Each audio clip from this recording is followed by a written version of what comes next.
বাংলাদেশের বর্তমান পরিস্থিতিতে জনমনে আতঙ্ক সৃষ্টি হয়েছে। দেশজুড়ে চলছে নারী শিশু ধর্ষণ, লুটপাট, ভাঙচুর, দখলবাজি, চাঁদাবাজি, চুরি, ডাকাতি, ছিনতাই, মার্ডার। এতে সাধারণ মানুষের মাঝে সৃষ্টি হয়েছে ক্ষোভ। সরকার কিছুতেই ধর্ষণ, চাঁদাবাজি, লুটপাট লাগাম টেনে ধরতে পারছে না। প্রশাসনের অবনতির কারণ নাকি সরকারের ব্যর্থতা? বিশ্লেষকরা মনে করেন, এরকম দেশ চলতে থাকলে ব্যর্থ রাষ্ট্রে পরিণত হবে।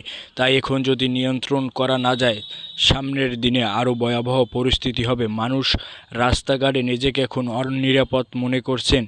শিশু নারী ধর্ষণ, ছিনতাই এখন প্রতিদিন চলছে। মানুষ বলতে শুরু করেছে যে আমরা আগেই ভালো ছিলাম।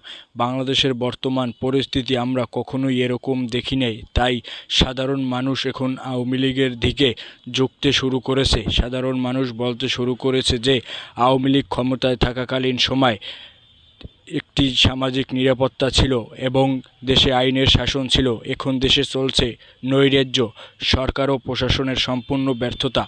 ডক্টর ইউনূসের উচিত একটি সুষ্ঠু ও অংশগ্রহণমূলক নির্বাচন দিয়ে বিদায় নেওয়া।